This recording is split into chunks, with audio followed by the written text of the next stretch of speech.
할렐루야. 오늘도 주님을 찬양하고 예배드리기 위해 이 자리에 오신 모든 분들을 축복합니다. 인사 나눔을 준비를 했는데 저희끼리 인사를 해볼까요? 잘 오셨습니다 하고 인사해보겠습니다. 잘 오셨습니다. 또 우리 반가운 얼굴 있죠? 여기 찬영이가 근데 외출을 나와서 친구를 함께하고 있는데 찬영이한테도 인사해볼까요? 반갑습니다. 잘 오셨습니다. 네, 이렇게 모두가 시간을 내어서 귀한 발걸음으로 모였는데 우리가 이렇게 움직이고 또 모이게 하는 원동력이 바로 주님을 찬양하는 것이 내 삶의 이유이기 때문입니다. 아멘. 네, 함께 주 찬양 내 삶의 이유 찬양하겠습니다.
오늘 준비한 콘티의 주제가 된 찬양이에요. 그래서 함께 가사에 집중해서 묵상하며 찬양했으면 좋겠습니다.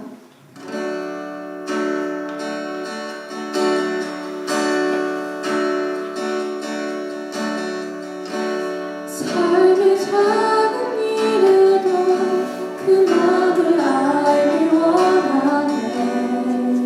그 좁은 길로 가기 원해. 나의 작음을 알고 그분의 크심을 알며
비춰준다면 내가 노래하겠어.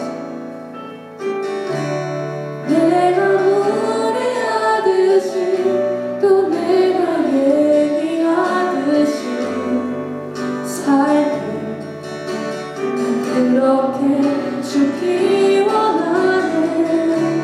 삶의 한 점이라도 그분을 닮기 원하네. 사랑 그 높은 길로 가기 원하네. 저 높이 솟은 산이 되기보다 여기 오름직한 동산이 되니 내 가는 길만 비추기보다는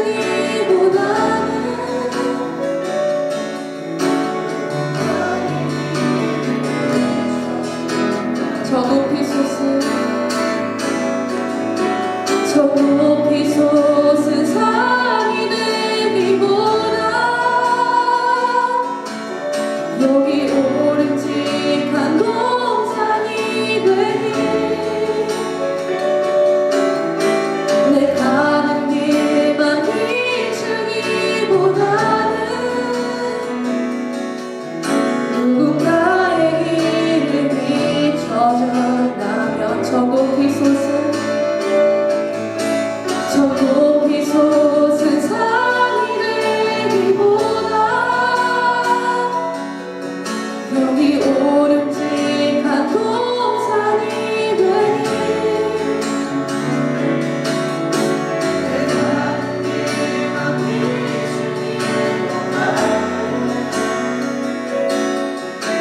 누군가의 길을 비춰준다면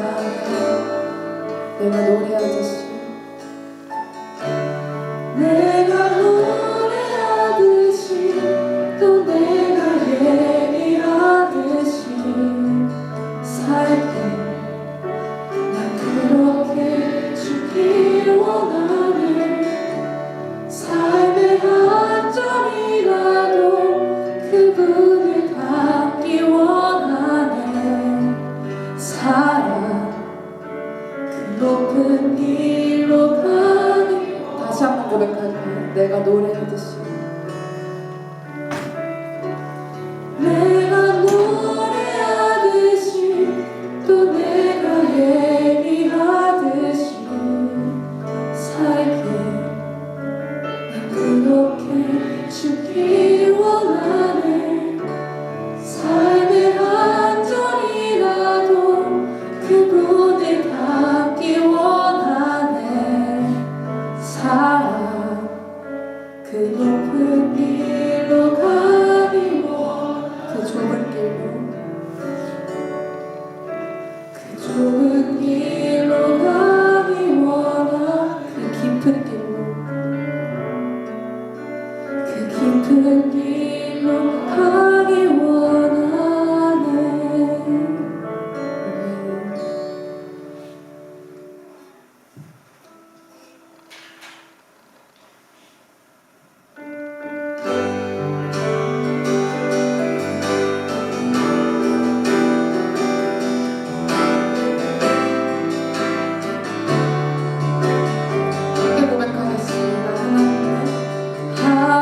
하나님의 사랑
너를 자녀 삼으셔.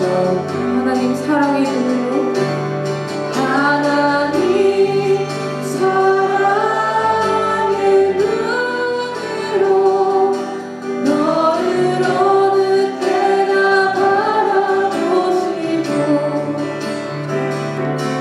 하나님 인자한 비로소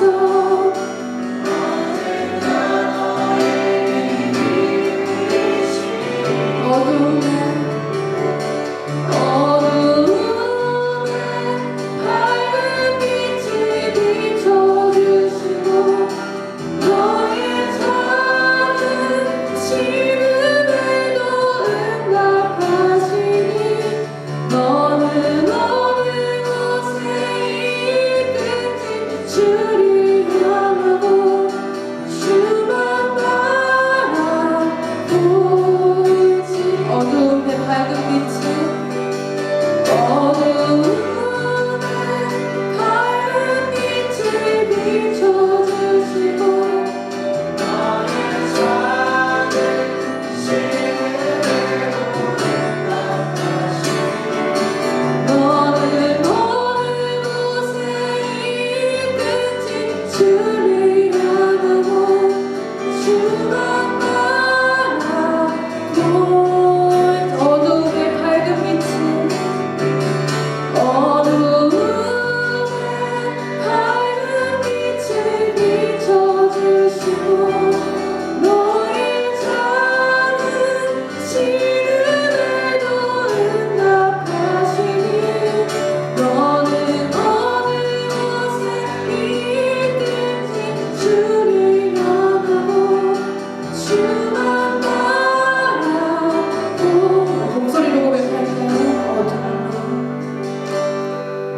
어두운 밝은 빛을 비춰주시고, 너의 작은 시름에도 응답하시니, 너는 어느 곳에 있든지 주를 향하고 주만 바라볼지라.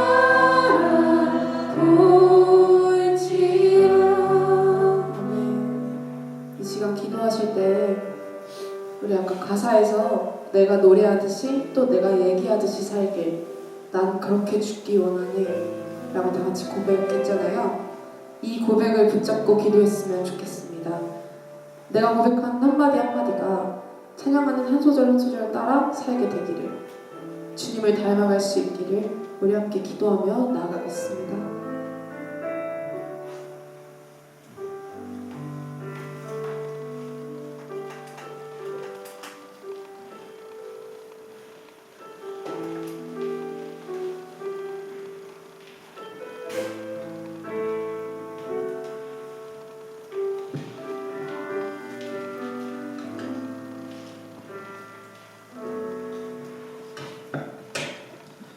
기도하겠습니다.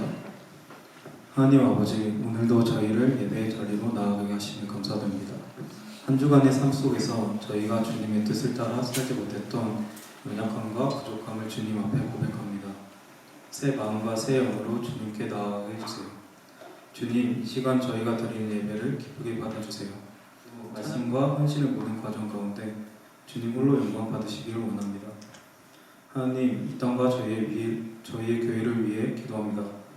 주님의 복음이 온 세상에 전해지게 하시고, 특별히 저희 교회가 세상 속에서 사랑과 섬김으로 빛과 소금의 역할을 감당하게 해주세요. 또한 몸과 마음이 아픈 이들이 있습니다. 고쳐주시고 어려움 속에 있는 이들에게 위로와 힘을 주시며 저희가 주님의 사랑을 나누는 손과 발이 되게 해주세요. 이 시간 말씀을 전하실 이재용 목사님께도 힘을 주시고, 그 말씀을 통해 저희가 주님의 뜻을 깨닫고 삶의 자리에서 말씀대로 살아가는 믿음의 결단이 있게 해주세요. 이 예배의 처음부터 끝까지 주님께서 친히 주관하여 주시고 오직 주님만을 높여드리는 시간이 되게 해주세요. 예수님의 이름으로 기도드립니다.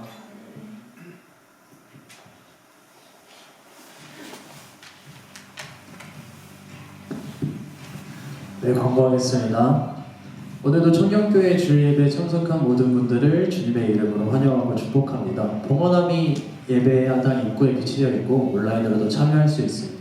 저희가 저번에 헌금에 대해서 광고했던 것처럼 다음 이제 25년도부터 25년도 1월부터는 저희가 헌금 시간을 확실하게 부활을 시켜서 저희가 자체적으로 헌금을 하는 시간을 가지려고 해요. 저희가 원래는 헌금 시간에 헌금송으로 해서 여러분들과 함께 즐겁게 헌금을 하는 방법도 있었지만 이제부터는 저희가 헌금 찬양을 따로 정해서 그 찬양 함께 부르면서 헌금을 내는 시간을 가지려고 하고요. 많은 참여 부탁드리겠습니다. 저희가 헌금으로 자체적으로 헌금이 더 쌓이게 되면 저희가 청년교회 행사를 하든 뭘 하든 저희가 더욱더 자유롭고 주님께 더욱더 은혜 드릴 수 있기 때문에 함께 참여해 주셨으면 좋겠습니다. 두 번째로 대림절 기간입니다. 이 땅에 빛으로 오신 예수님을 기다리며 묵상하는 청년교회가 됩시다. 이거에 관련해서 다음 주에 저희가 성탄 전야제가 있어요. 그거를 이제 오늘도 예배 끝나고 연습할 예정이고 워십팀이랑 찬양팀도 함께 연습할 예정이니까 다 가지 마시고 참여해 주세요. 그리고 이제 돌아오는 토요일이죠. 토요일에 리허설을 한다고 해요, 본당에서. 그래서 리허설도 아마 리허설이 2시에 시작이니까 1시까지 모여서 함께 한번 연습해보고 본당 올라가서 리허설하는 시간을 가졌으면 좋겠습니다. 그 다음에 12월은 한 해의 마무리이자 새해를 준비하는 시간입니다. 하나님의 은혜 속에 지난 시간을 뒤돌아보며 새 걸음을 잘 계획할 수 있도록 임원단과 각 팀을 위해 기도해 주셨으면 좋겠습니다. 성탄을 맞아서 교회에서 떡국 나눔을 진행합니다. 3만 원으로 진행하고 있고요. 각자 기도하며 동참해 주셨으면 좋겠습니다. 그리고 추운 날씨 전국 각지에서 나라를 지키고 있는 군 복무 중인 청년들이 있습니다. 이들을 위한 작은 선물을 청년교회에서 보내려고 하는데 많은 참여와 응원 부탁드립니다. 오늘도 이제 추운 겨울에 나라를 지키고 있는 찬양 청년이 와가지고 찬양팀도 같이 해줬는데 이게 저희가 어떻게 진행할 거냐면 잠깐 찬영이가 길을 막아주면 좋겠는데 어떻게 할 거냐면 그 청년부실에 롤링페이퍼를 준비해놨잖아요.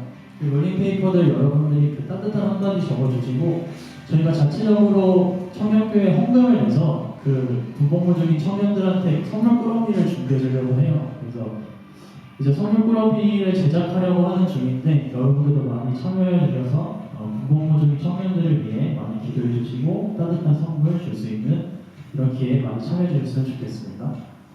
그 다음으로 돌아오는 금요일 심야 예배 찬양 함께 하실 분들은 한소연 찬양팀 인도자님께 신청해 주시면 되고요. 추가로 떡국 나눔과 마찬가지로 이제 비슷한 맥락인데 청소년부에서 연탄 행사를 진행한다고 해요. 이게 1월 4일 맞죠? 1월 4일인데 청소년부가 하는 행사에 청년부 분들도 이제 많은 관심이 있으시면 그 청소년부 임원이신 김예린 청년한테 신청해 주시면 같이 청소년부랑 연탄 봉사할 수 있는 기회를 가질 수 있다고 하니까 많은 참여 부탁드리도록 하겠습니다.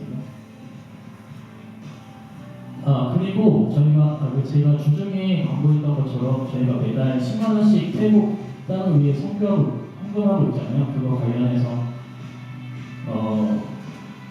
많은 참여 부탁드리고 거기에 있는 아이들을 위해서 그리고 그 땅을 위해서도 생각날 때마다 기도 한 번씩 해주시면 감사하겠습니다. 네, 여기 12월 일정을 보시면 신입생 환영회와 선구영신 예배가 12월 30일에 있고 이거 관련해서 투표 제가 그 단톡방에 올릴 테니까 많이 참여 부탁드리고요. 소년 예배는 10월 29일 여기서 청년부 자체적으로 소년 예배를 드리려고 합니다. 그 다음에 청년교회 겨울 수련회가 2월 6일부터 8일 인천 세나교회 수양관에서 진행하려고 합니다. 제가 이거를 몇 달 전부터 미리 계획하고 예약해놨던 거니까 여러분들도 시간 잘 해주셔서 많이 참여해주셨으면 좋겠습니다. 그 다음으로 또 이제 신입생활에 관련해서 청년부실에 군입대 청년들 외에 신입생들을 위한 롤링페이퍼도 준비해놨어요. 그거 보시면서 이제 새롭게 들어오는 청년들을 위해서 많은 관심과 따뜻한 한마디 적어주셨으면 좋겠습니다. 이제 이재영 목사님 나오셔서 설교 진행해 주시도록 하겠습니다.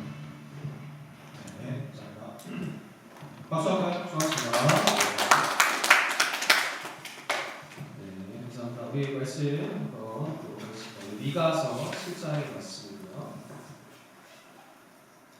1절부터 8절까지 말씀인데 저와 여러분들 한 절씩 교독하도록 하겠습니다. 제가 먼저 읽겠습니다. 재앙이로다 나여 나는 여름 과일을 딴 후와 포도를 거두는 것 같아서 먹을 포도송이가 없으며 내 마음에 사모하는 처음이 무화과가 없다.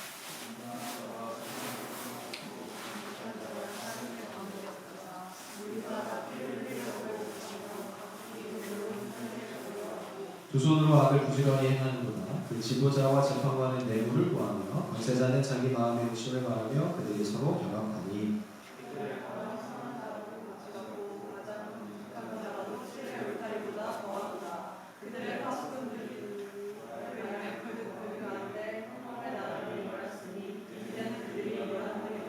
너희는 이웃을 믿지 말며 친구를 의지하지 말며 내 품에 누운 여인에게라도 내 입의 문을 지킬지어다.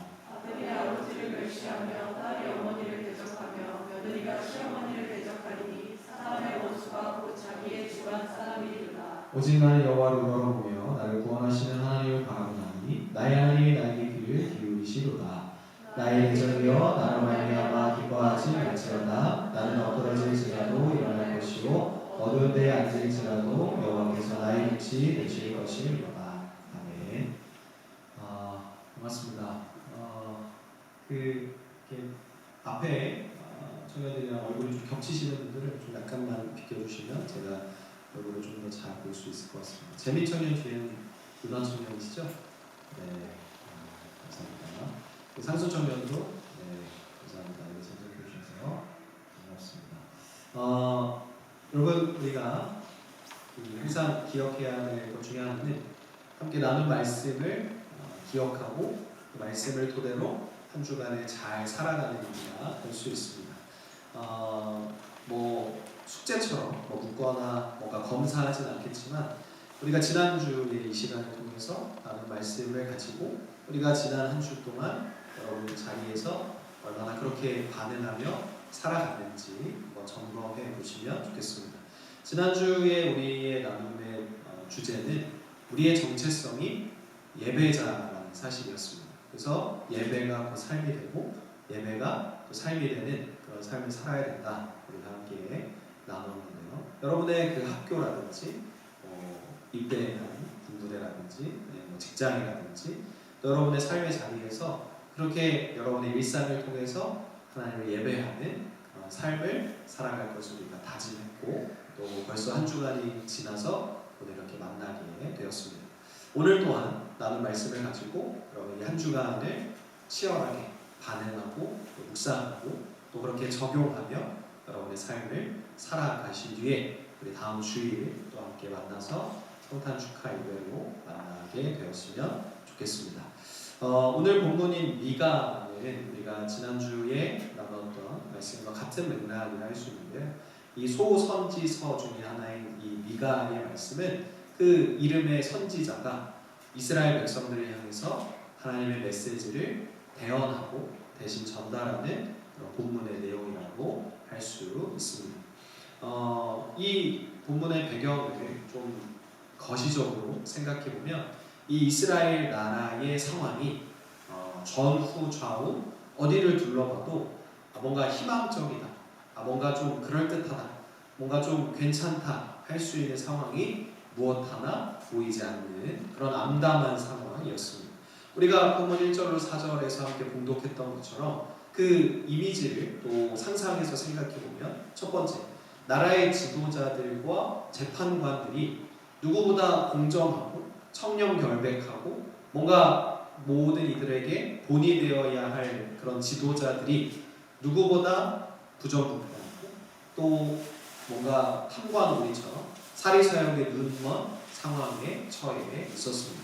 그리고 또한 이에 질세라 이 백성들은 우상을 숭배하기도 하고요.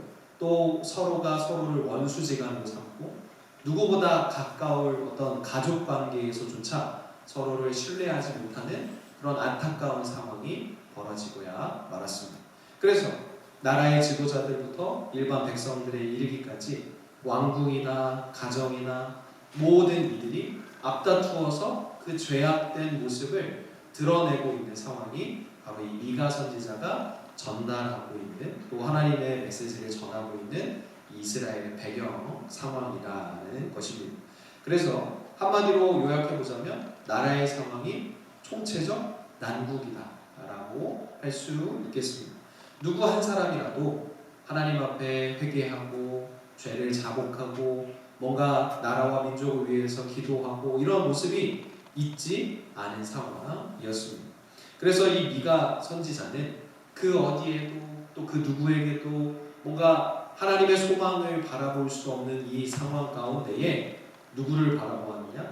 구원의 불빛 되시고 인생의 소망이 되시는 하나님을 바라보고 있습니다. 그래서 이 절규와 절망의 끝에 하나님을 바라보면서 누리게 되는 평강의 말씀이 또한 오늘 본문의 후반부의 내용이라 할 수 있겠습니다. 본문 7절의 말씀 우리 다시 한번 같이 읽어볼까요? 시작. 오직 나는 여호와를 우러러보며 나를 구원하시는 하나님을 바라보나니 나의 하나님이 나에게 귀를 기울이시는도다. 아멘. 여러분 믿음의 눈을 들어서 이 미가 선지자가 이 더럽고 추악한 어떤 삶의 배경들을 바라보는 게 아니고요. 믿음의 눈을 들어서 하늘을 바라보고 하나님을 바라보고 있는 상황이라 할 수 있습니다. 그랬더니 주님으로부터 오는 평강과 평안과 그런 안도의 마음이 그의 삶을 가득 채우게 되었습니다. 비록 이 지도자들부터 일반 백성들 그리고 왕궁에서부터 각 가정에 이르기까지 어디 하나 죄악과 탐욕이 없는 곳이 없는 상황이었습니다. 그리고 이때 선지자라고 부르심을 받았지만 그가 할 수 있는 일이라고는 하나님의 애통한 그런 마음을 갖는 것밖에 할 수 있는 일이 없었습니다.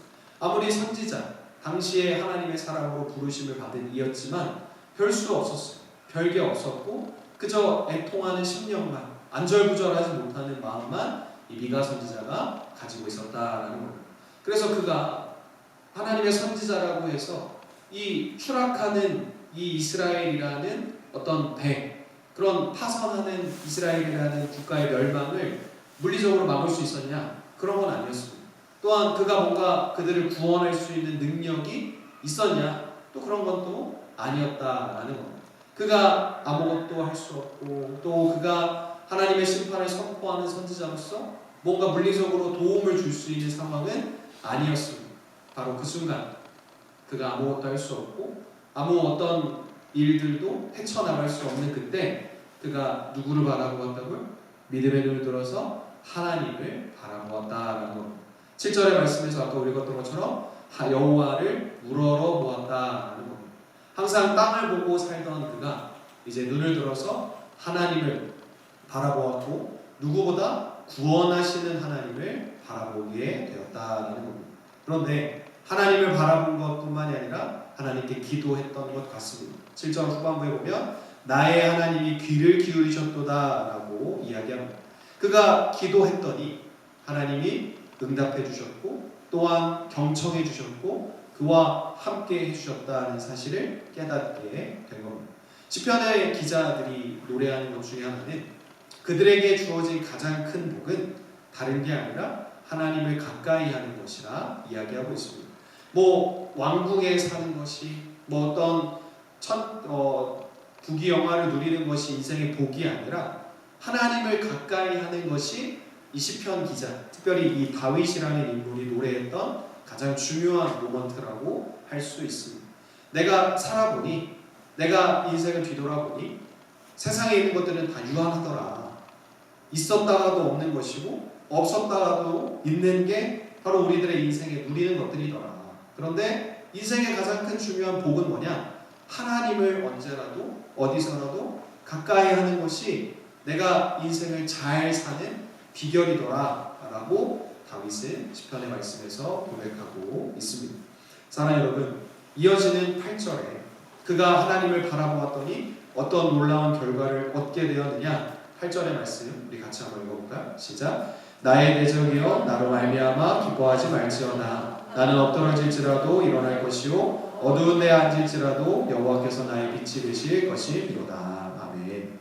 여러분, 이 미가도 그렇지만 하나님의 사람으로 살아가는 사람들에 대해서 그렇게 이해하지 못하고 뭔가 동조하지 않고 비판하고 멸시하고 왜 그렇게 사느냐, 너희 하나님이 어디 있느냐 하는 사람들이 어느 시대에도 존재했습니다. 뭐 멸시하고 핍박하는 수준을 뛰어넘어서 에휴 바보 같은 사람, 에휴 미련한 사람이라고 말하면서 이 하나님의 사람으로 살아가는 이들을 이해하지 못하는 이들은 언제라도 존재했다라는 겁니다. 시간을 거슬러 노아를 예로 들어보면, 그렇죠? 노아가 방주를 만들 때 창세기에 있는 사람들이 뭐라 그랬냐면 미련한 사람이라, 이해하지 못하는 행동을 하는 사람이라 생각했습니다. 왜냐? 날이 이렇게 멀쩡한데 산 위에 올라가서 그렇게 고생을 하면서 그렇게 방주를 짓고 하나님의 명령에 순종하고 하는 모습을 일반적인 사람들이 이해하지 못했던 거예요. 그런데 결국 어떻게 됐죠? 노아와 가족들만이 구원을 받고 살아남게 되었다라는 겁니다. 미가 선지자도 마찬가지예요.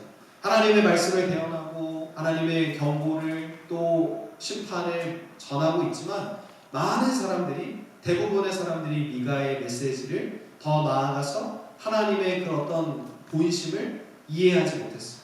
그래서 너는 너대로 살아라, 우리는 우리대로 살아간다. 죄를 지으면서 그렇게 아까 지도자들, 재판관들, 권세자들, 일반 백성들 너나 할 것 없이 죄를 지으면서 자기의 안락을, 편안한 삶을 살아가는 일을 더욱 집중하면서 살아갔다는 겁니다. 왜냐? 하나님이 없는 것처럼 살아가면서 누릴 수 있는 게 너무 많이 있었기 때문입니다. 불법을 저지르면서 더 많은 것을 누릴 수 있었고, 하나님만 없으면 자기들의 삶에 뭔가 제한이 되는 게 없는 상황이었다는 겁니다. 마치 우리가 하나님 이번 한 번만 죄를 짓겠습니다. 이 한 잔만, 이 한 대만, 뭐 이번 한 번만 하면서 나와 하나님 앞에 타협하는 것처럼 이들은 하나님이 없는 삶을, 하나님이 없는 것처럼 생활하는 삶을 그렇게 살아가고 있었다는 겁니다. 그런데 그 대적들을 향해서 이 미가 선지자는 앞서 말한 8절의 말씀처럼 그렇게 고백합니다. 나로 말미암아 기뻐하지 말라. 하나님께서 그에게 어떤 능력을 주셨냐? 엎드러지더라도 다시 일어날 것이다. 미가 선지자는 그 대적들을 향해서 선포하고 있습니다. 그 모든 대적들, 미련한 사람들, 그 이들을 향해서 엎드러지더라도 나는 넘어진 거지, 다시 일어날 수 있는 힘이 하나님이 공급해 주시는 그 능력이 자신에게 있다, 이렇게 고백하고 있는 것입니다. 우리 시편 37편 말씀 2절, 23절로 24절의 말씀 어떻게 기록하냐? 같이 읽어보고 시작. 여호와께서 사람의 걸음을 정하시고 그의 길을 기뻐하시나니 그는 넘어지나 아주 엎드러지지 아니함은 여호와께서 그의 손으로 붙드시리로다. 아멘. 여러분, 언젠가 여기 앉아 계신 모든 분들이 결혼을 하시고 저처럼 아이들의 아빠나 엄마가 되시겠죠? 그러면 이제 아이들이랑 희망하든 희망하지 않든 산책을 나가야 됩니다. 뭐 놀이공원도 가야 되고요, 놀이터도 가야 되고요. 특히 아빠들은 아이들이 집에 있으면 답답해하니까 봄, 여름, 가을, 겨울 상관없이 나가야 됩니다. 밖으로. 그럼 이제 엄마한테는 휴식과 또 아이들과는 또 좋은 시간을 갖게 되는 산책을 막 하게 된단 말이에요. 근데 다 단계가 있어요. 처음에는 아장아장 걸어다니다가 이제 유모차를 떼고 저희처럼 지금 이제 킥보드를 타고, 킥보드에서 다음에 뭐가 있죠? 자전거가 있고, 그 자전거에서 또 여러 가지 뭐 이렇게 다 단계가 있단 말이에요. 근데 이제 아이들이 처음부터 뭐든지 잘 타는 건 아니에요. 걸어다닐 때도 수없이 넘어지게 되고요. 또 킥보드를 타다가도 조금만 미끄러지게 되면 또 넘어지고 금방 다치기도 하고 그렇습니다. 근데 이 과정에서 이 아이들이 무섭지 않고 앞으로 나아갈 수 있는 이유가 뭐냐면, 뒤를 돌아보면 아빠가 있으니까. 내가 아무리 빨리 가도 아빠가 소리 지르면 멈추면 되고, 내가 아무리 빨리 내려가더라도 넘어지더라도 아빠가 달려와서 이렇게 세워주기 때문에 이 아이들이 앞만 보고 달려갈 수 있는 겁니다. 이 아이들이 횡단보도에서 처음에 초록불인지 빨간불인지 언제 멈춰야 되는지 언제 가야 되는지 알지 못하잖아요. 그런데 아빠의 음성을 따라서 멈추기도 하고 앞으로 나아가기도 하는 것이 이 아이들의 인생입니다. 그런데 생각해보면 참으로 재미있는 게, 저 여러분들이 어린아이일 때 우리들의 어머니, 아버지들이 그렇게 우리를 키워주셨다는 사실을 또한 세상 깨닫게 됩니다. 여러분, 우리가 일시적으로 넘어질 수 있어요. 그런데 누가 우리를 일으켜 세워주냐? 우리 부모님들이, 또 우리 하나님 아버지가 우리에게 다시 일어날 수 있는 새 힘을 또 그렇게 일으켜 세우심을 허락해 주신다라는 겁니다. 우리의 인생이 그렇습니다. 누가 모든 시험에서 100점만 맞고 A+만 맞으면서 학교를 졸업하고 회사에 취직을 하고 어떤 응시하는 시험에서 합격하고 탄탄 대로만 걸을 수 있겠습니다. 때로는 낙방하기도 하고 때로는 넘어지기도 하고 때로는 만점을 받지 못하는 그런 최하 점수를 받기도 하는 것이 우리들 모두의 인생입니다. 늘 말씀드리지만 아마 실력으로 뭔가 평가받는 자리라고 한다면 저는 이 자리에 설 수 있는 자격이 없을 것입니다. 하지만 하나님께서는 그렇게 약한 사람들, 모자란 사람들, 부족한 사람들, 뭔가 완전하지 않은 이들을 통해서 하나님의 일들을 이루어 가게 하십니다. 하나님께서 우리를 사용하시고 단련하시는 방법이 바로 그러한 방법이라는 것. 하나님께서 우리가 넘어질 때마다 그의 손으로 우리를 일으켜 세워주시고 붙들어 주시는 것입니다. 하나님의 사람 그리스도인으로 또 하나님의 자녀로 살아가는 우리에게 그래서 실패는 없고 과정만 있을 뿐입니다. 우리가 넘어졌다고 해서 우리가 실수했다고 해서 우리가 망한 인생이냐? 그렇지 않다라는 겁니다. 그래도 하나님이 우리를 붙들어 주시고 하나님이 우리와 함께 하시는 과정으로 인해서 우리는 어제보다 더 나은 사람으로 그렇게 성장하며 나아가게 되는 것입니다. 그래서 때로는 악인들, 세상에 많은 사람들이 우리보다 빨리 가는 것처럼 보여질 수도 있습니다. 마치 토끼와 거북이의 그 이소부화처럼 말이죠. 그런데 우리가 중요한 것은 늘 말씀드리지만 빨리 가는 게 중요한 게 아니라 정확한 길로 나아가는 것이 더 중요하다 할 수 있습니다.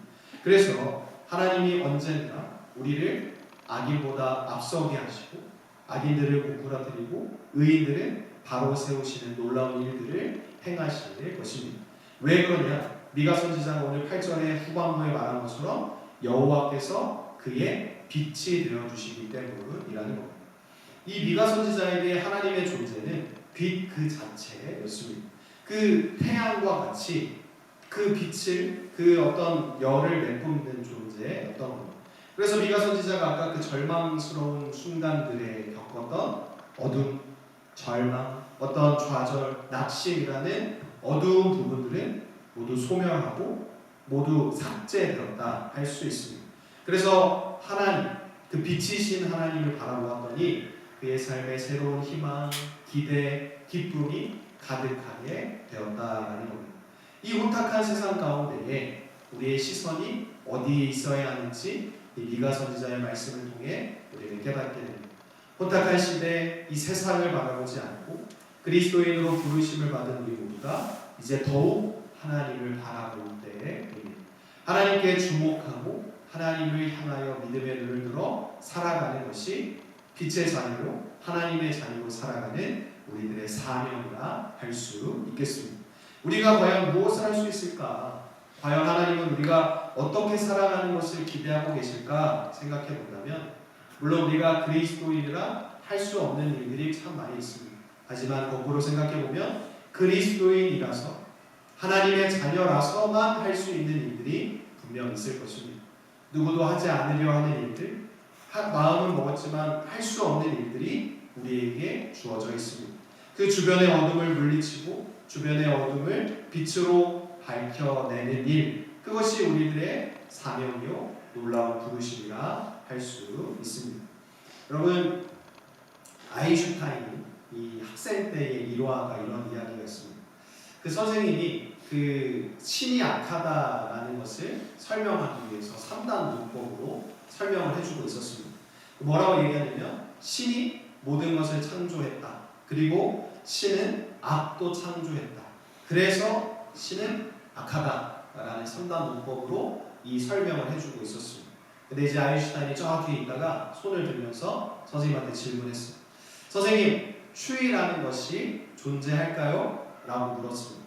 열이 없는 존재를 상태를 추위라고 말하는 것뿐이라 저는 생각하는데 열은 관찰, 실험 뭐 이런 게 가능한 존재이지만 추위는 그렇지 못하지 않을까요? 라고 질문했습니다. 그리고 이제 한 번 더 선생님한테 질문했는데 선생님, 어둠은 존재한다고 생각하십니까? 라고 물었습니다. 그래서 선생님이 이제 뭐라고 얘기했냐면 존재하지 않을까라고 저 자신 없는 말로 대답했습니다. 응징하자 아인슈타인이 뭐라고 얘기하냐면 아닙니다 선생님. 어둠은 존재하는 것이 아닙니다. 빛이 없는 상태를 어둠이라고 말하는 것 뿐입니다. 그래서 우리가 빛에 대해서는 연구를 할 수 있지만 어둠에 대해서는 연구할 수가 없는 것입니다 라고 설명했다고 합니다. 여러분, 어둠은 단순히 빛이 없는 상태 그 의미를 넘어서 어둡다는 의미를 뛰어넘어서 하나님께서 빛을 삭제하신, 빛을 존재하지 않게 하신 상태가 바로 어둠이라 할 수 있습니다. 어둠과 빛이 언제라도 충돌할 때 누가 이기게 되냐? 싸우지 않아도 100이면 100, 다 빛이 승리하게 됩니다. 하나님께서 태초에 천지를 창조하실 때 흑암으로 가득하던 이 세상이 있었어요. 근데 하나님께서 빛이 있으라 하시니까 어둠이 소멸되게 되었고 그것은 밤이 되었고 빛이 생기게 되었으니 그게 바로 낮이 되었다 이렇게 기록합니다. 우리 창세기 1장 1절로 5절 말씀 볼까요? 같이 한번 읽어봅니다. 시작. 태초에 하나님이 천지를 창조하시니라. 땅이 혼돈하고 공허하며 흑암이 깊음 위에 있고 하나님의 영은 수면 위에 운행하시니라. 하나님이 이르시되 빛이 있으라 하시니 빛이 있었고 빛이 하나님이 보시기에 좋았더라. 하나님이 빛과 어둠을 나누사 하나님이 빛을 낮이라 부르시고 어둠을 밤이라 부르시니라. 저녁이 되고 아침이 되니 이는 첫째 날이니라. 아멘. 첫째 날 하나님의 창조의 가장 첫 순서가 됐던 게 바로 빛이었습니다. 흑암이 혼돈하고 아무것도 보이지 않고 존재하지 않던 때에 하나님의 말씀으로 빛이 생겼고 그 다음에 다음 스텝들이 하나하나 만들어지게 된 것입니다. 두 번째, 세 번째 단추 아무리 잘 껴봐야 첫 번째 단추 잘못 끼우면 말짱 도루묵입니다. 빛이 있었던 그 첫 번째 창조로부터 우리 이 인간에 이르기까지 모든 피조물들이 차근차근 창조되었다 이야기할 수 있겠습니다. 그래서 우리의 연구의 대상, 우리의 소망의 대상은 빛이요. 그 빛을 제외한 모든 것들은 어떠한 것도 그렇게 중요하지 않은 부분들이라 할 수 있습니다. 태양이신 그 발광체이신 하나님께서 저 여러분들에게 그 빛을 전달해 주시고 우리가 그것을 통과하게 되는 통로로 하나님이 우리를 부르셨습니다. 이 세상은 여전히 어둡고 혼탁하고 더럽고 추악합니다. 마치 미가가 활동하던 시대처럼 말입니다. 그러나 저와 여러분들을 통해서 그 빛이 어둠을 소멸케 하는 것처럼 소금이 그 짠맛을 유지하여 무언가를 썩게 하는 것을 방지하는 것처럼 세상의 빛과 소금으로 살아가며 승리하는 저와 여러분 되시기를 주님의 이름으로 축복합니다. 우리 마태복음 5장 13절로 16절 말씀인데요. 우리 앞서 찬양해 주셨던 그 내용들과 참 일맥상통한 말씀입니다. 우리 같이 한번 크게 읽어보겠습니다. 시작. 너희는 세상의 소금이니 소금이 만일 그 맛을 잃으면 무엇으로 짜게 하리요? 후에는 아무 쓸데없어 다만 밖에 버려져 사람에게 밟힐 뿐이니라. 너희는 세상의 빛이라 산 위에 있는 동네가 숨겨지지 못할 것이요 사람이 등불을 켜서 말 아래에 두지 아니하고 등경 위에 두나니 이러므로 집안 모든 사람에게 빛이 되리라. 이같이 너희 빛이 사람 앞에 비치게 하여 그들로 너희 착한 행실을 보고 하늘에 계신 너희 아버지께 영광을 돌리게 하라. 아멘. 13절과 14절에 빛과 소금임을 예수님이 우리에게 명하시면서 그 앞에 전제 조건으로 뭐라고 말씀하셨냐면 교회의 소금, 울타리 안에 있는 빛이라 말씀하신 것이 아니라 세상의 빛과 세상의 소금이라 우리에게 말씀해 주고 계십니다. 우리가 빛과 소금으로 살아갈 그 정체성의 백그라운드, 배경은 어디냐? 우리가 일상을 살아가는 더 많은 사람들을 만나고 교제하게 되는 그 세상 속이라 할 수 있습니다. 우리가 여기 있으면 다 그리스도인들이기 때문에 큰 이견을 느끼지 못합니다.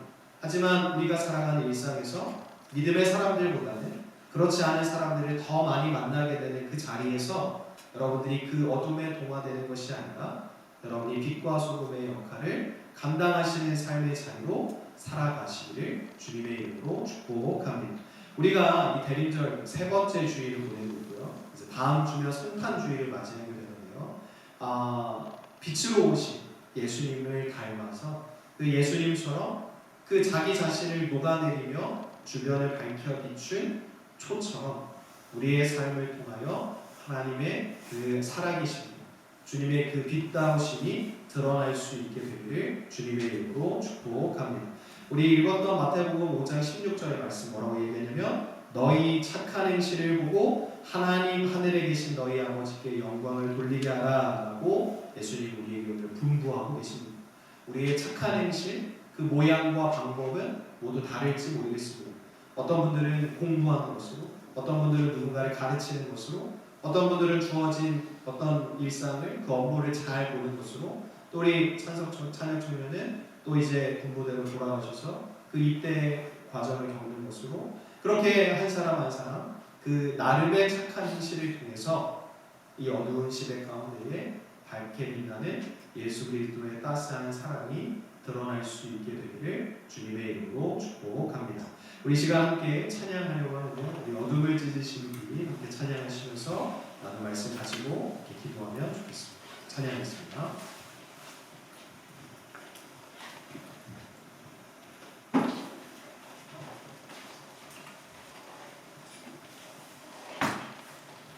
네, 앞으로 나와주시면 기도하겠습니다.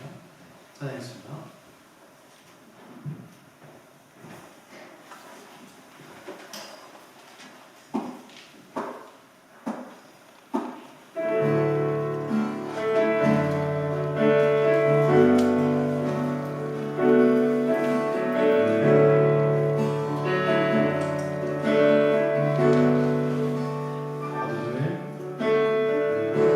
어둠을 찢으신 한 주님이신 우리의 있는 그 아름다움이 영원한 나라에 우리를 초대하네. 그 아름다움에 우리 살아가네.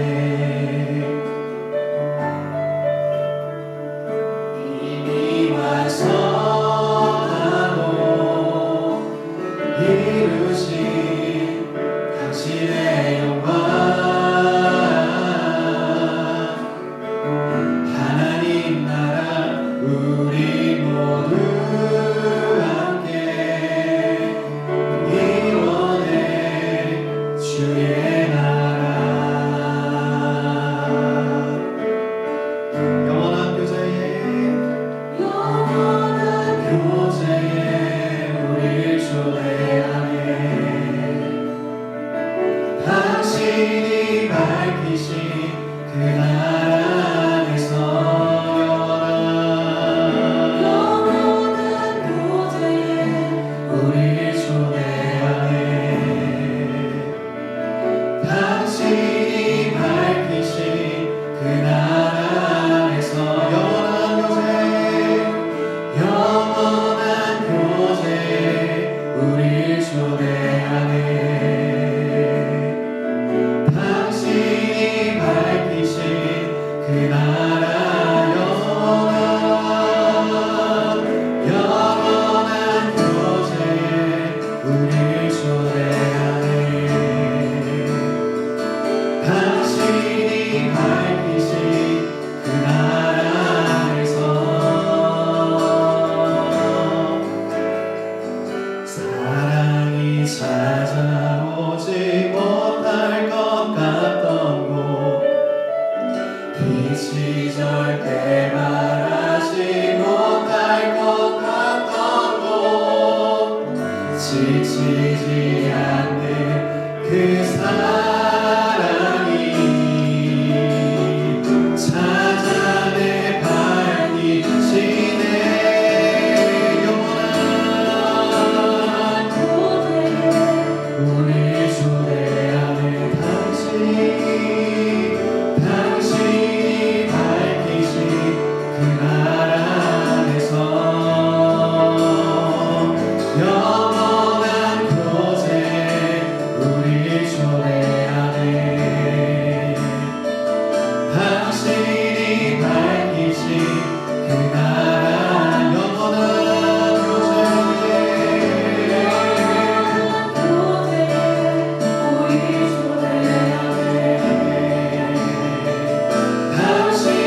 얼마 전에 이제 아이들이랑 책을 이렇게 읽어주는데 미운 오리 새끼에 대한 그 책 이름처럼 그 책을 함께 읽은 일이 있었습니다. 그 동화 여러분 잘 아시죠?